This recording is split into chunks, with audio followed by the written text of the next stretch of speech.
الحمدللہ وحدہ والصلاة والسلام علی من لا نبی بعدہ وبعد۔ محترم سامعین و ناظرین، آج کی اس مجلس میں ریشمی لباس پہننے سے متعلق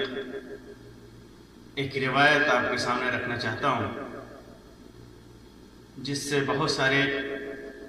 مسائل ثابت ہوتے ہیں۔ اس روایت کو، اس حدیث کو امام بخاری اور امام مسلم نے اپنے صحیح کے اندر اور کئی ایک محدثین نے اپنی کتابوں کے اندر ذکر کیا ہے۔ وہ عبداللہ بن عمر رضی اللہ تعالیٰ عنہ کی روایت فرماتے ہیں کہ عمر ابن خطاب رضی اللہ تعالیٰ عنہ نے عطارد تمیمی کو دیکھا، جو بازار میں ریشمی جوڑے رکھے ہوا تھا بیچنے کے لیے۔ یہ عطارد تمیمی ایک ایسا شخص تھا جو بادشاہوں کے درباروں میں جایا کرتا تھا اور ان سے بخشش وغیرہ لیا کرتا تھا۔ تو ایک جوڑا ریشمی جوڑا رکھا ہوا تھا، حلتن سیارہ کا لفظ حدیث میں، حلہ کہتے ہیں دو کپڑوں کا سیٹ، یعنی جوڑا، جیسے کرتا ہے، پاجامہ ہے، دو کپڑوں کا سیٹ ہے، سلوار ہے، قمیص ہے۔ تو سیارہ کا مطلب مخطط بالحریر، ریشم سے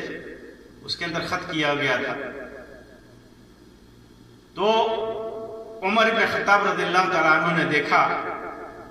تو آ کر کے رسول اکرم صلی اللہ علیہ وسلم سے کہا، اللہ کے رسول صلی اللہ علیہ وسلم، میں نے عطارد تمیمی کو دیکھا کہ بازار میں ریشمی کپڑے رکھے ہوا ہے، اگر آپ اس کو خرید لیں، اور جب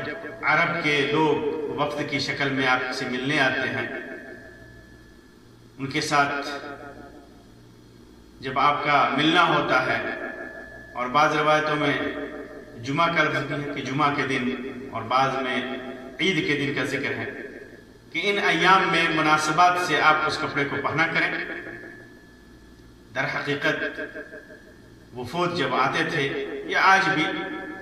جب آدمی کہیں ملنے جاتا ہے یا لوگ اس سے ملنے آتے ہیں، تو آپ اچھے کپڑے استعمال کرتا ہے تاکہ لوگوں کے اوپر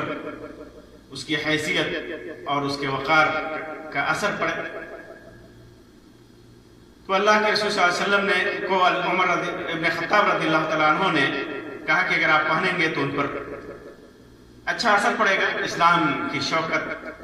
ظاہر ہوگی۔ تو اللہ کے رسول صلی اللہ علیہ وسلم نے فرمایا، اے عمر، ریشمی کپڑا دنیا میں وہ پہنتا ہے جس کا آخرت میں کوئی حصہ نہیں۔ دنیا میں انما یلبس الحریر فی الدنیا من لا خلاق له فی الآخرہ، ریشمی کپڑا دنیا میں وہ انسان پہنتا ہے، وہ آدمی پہنتا ہے جس کا آخرت میں کوئی حصہ نہیں ہے، آخرت میں اس کے لیے کوئی خیر نہیں ہے۔ لا خلاق کا مطلب ہوتا ہے نا نصیب ولا حد، اس کا کوئی حصہ نہیں ہے، کوئی حد نہیں ہے اس کے لیے آخرت میں۔ ایسا آدمی ریشمی کپڑا دنیا میں پہنتا ہے۔ اس کے بعد بعض روایتوں میں قدر تفصیل ہے کہ پھر کچھ دنوں کے بعد اللہ کے رسول صلی اللہ علیہ وسلم کے پاس کچھ ریشمی جوڑے آئے، تو آپ صلی اللہ علیہ وسلم نے ان میں سے، ان جوڑوں میں سے ایک جوڑا عمر رضی اللہ تعالیٰ عنہ کے پاس بھیج دیا، اور ایک جوڑا اسامہ ابن زید رضی اللہ تعالیٰ عنہ کے پاس بھیج دیا، اور ایک جوڑا علی رضی اللہ تعالیٰ عنہ کو دیا اور کہا کہ اسے تم عورتوں کی اوڑھنی بنا دو، دوپٹے بنا دو، عورتوں کے لیے دوپٹے بنا دو، اوڑھنی بنا دو۔ عمر رضی اللہ تعالیٰ عنہ وہ جوڑا لے کر کے دوڑے ہوئے آئے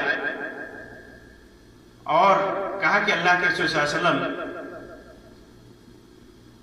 ابھی کل ہی آپ نے عطارد کی جوڑے کے بارے میں فرمایا تھا کہ یہ مردوں کے لیے حرام ہے، ریشمی جوڑے کے سلسلے میں فرمایا تھا کہ مردوں کے لیے حرام ہے، اور خود آج آپ نے اسے میرے پاس بھیجا ہے۔ تو اللہ کے رسول صلی اللہ علیہ وسلم نے فرمایا کہ عمر، میں نے اس لیے نہیں بھیجا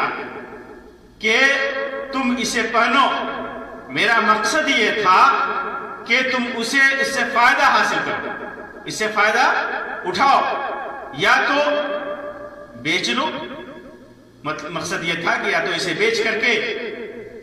اپنی ضرورت پوری کر سکو، یا کسی اور طریقے سے فائدہ اٹھاؤ، پہننا نہیں، پہننے کے لیے میں نے نہیں بھیجا تھا۔ پھر اس کے بعد اسامہ رضی اللہ تعالیٰ عنہ وہ جوڑا پہن کر کے آئے، وہ جوڑا بھیجا تھا، انہوں نے سوچا کہ اللہ کے رسول صلی اللہ علیہ وسلم نے یہ جوڑا بھیجا ہے تو پہن لیا جائے، پہن کر کے آئے تو اللہ کے رسول صلی اللہ علیہ وسلم نے تھوڑی سی غصے والے انداز میں نگاہ ٹیڑھی کر کے آپ نے ان کو دیکھا، ایسی نگاہ سے دیکھا کہ اسامہ رضی اللہ تعالیٰ عنہ سمجھ گئے کہ اللہ کے رسول صلی اللہ علیہ وسلم ناراض ہیں،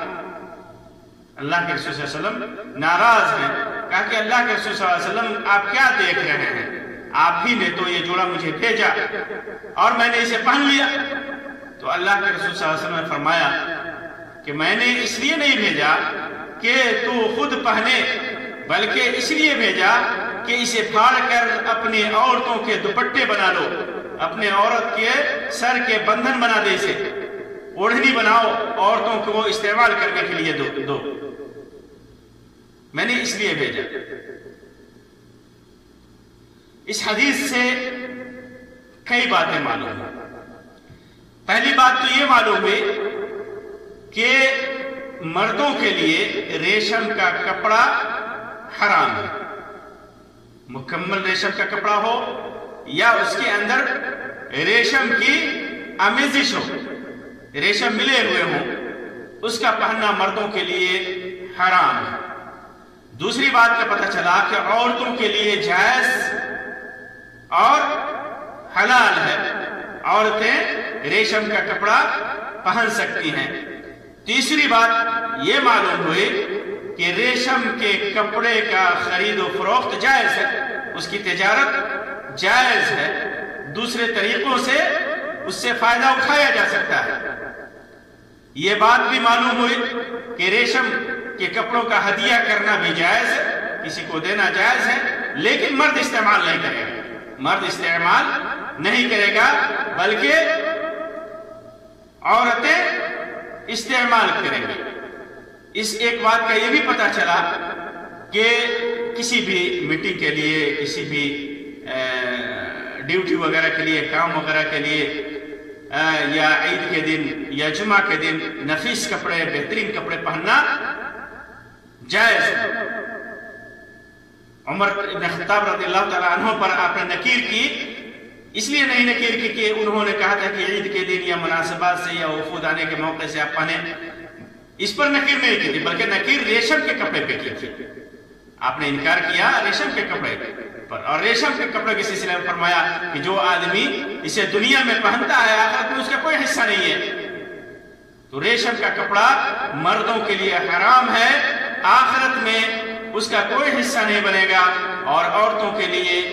حلال ہے۔ اللہ تبارک و تعالیٰ سے دعا ہے کہ اللہ تبارک و تعالیٰ ہمیں صرف حلال چیزوں کی استعمال کی توفیق بخشے اور حرام سے بچائے، ہر طرح کے حرام سے بچائے۔ آمین یا رب العالمین، وآخر دعوانا ان الحمد للہ رب العالمین۔ وصلی اللہ علی خیر خلق وسلم، والسلام علیکم ورحمۃ اللہ وبرکاتہ۔